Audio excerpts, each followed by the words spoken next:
Bonjour à tous. Voilà, je profite d'un petit nettoyage après une belle côte de bœuf pour faire un retour sur ce barbecue. Donc c'est les Louisiana LG 800 Elite.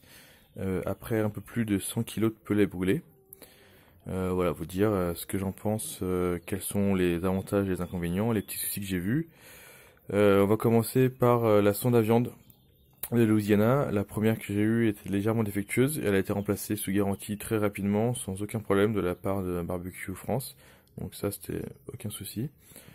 Ensuite, à l'intérieur, comme certains se sont plaints sur le forum, effectivement, la peinture saute légèrement ici. Et, attendez, on voit pas très bien, mais voilà. Il y a quelques points où la peinture a sauté. C'est généralement les points où les grilles en fonte appuient sur le barbecue. Et comme lors de ma première vidéo, je vous avais montré, elles sont pas tout à fait ajustées. Et du coup, quand on frotte les grilles pour les nettoyer, il se peut que voilà, on abîme légèrement la peinture. Encore une fois, c'est pas vraiment un souci pour moi, je trouve. Je nettoie tout le barbecue avec un pinceau. Et donc, généralement, le gras qui traîne, je l'étale un peu partout et tout est recouvert d'un peu de gras. Ça évite que ça rouille, il n'y a pas vraiment de problème.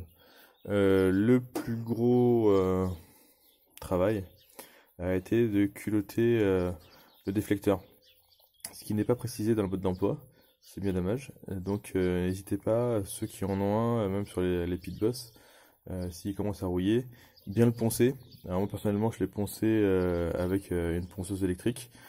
Ensuite c'est de l'huile et une chauffe plusieurs fois de suite. J'ai dû faire 3 ou 4 fois de suite pour qu'il soit vraiment bien culotté.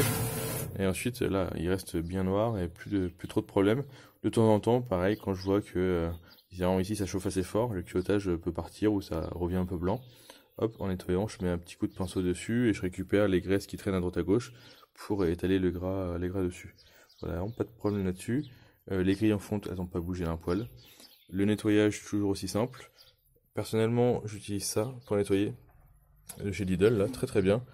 Voilà, il y a une moto dessus, je sais plus. L'année dernière, il y avait encore des barbecues dessus de dessiner. Mais c'est vraiment, ça sent bon, c'est facile à nettoyer. Un petit spray, une éponge et l'inox redevient vraiment brillant. Donc pas de problème là-dessus. Pour tout ce qui est l'intérieur de la cuve, j'ai un peu de peinture qui a sauté aussi. Mais encore une fois, rien de méchant, ça me semble pas totalement délirant. C'est pas très grave. Donc voilà, après 100 kg de pellet utilisé, il reste en très très bon état, toujours une super stabilité, vraiment rien à dire là-dessus. Les portes ont pas bougé, sont toujours identiques à elles-mêmes.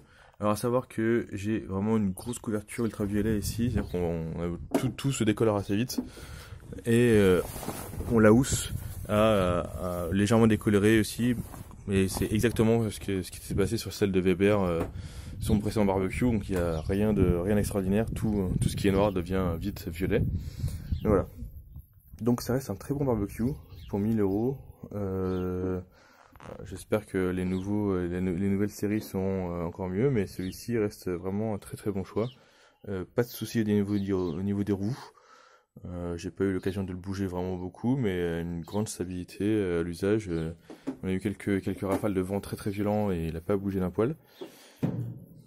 Donc voilà, ça reste un très chouette barbecue, un bon investissement. Et voilà, j'espère que ce retour d'avis après presque 5 mois d'utilisation vous sera utile pour vous décider. Bonne journée.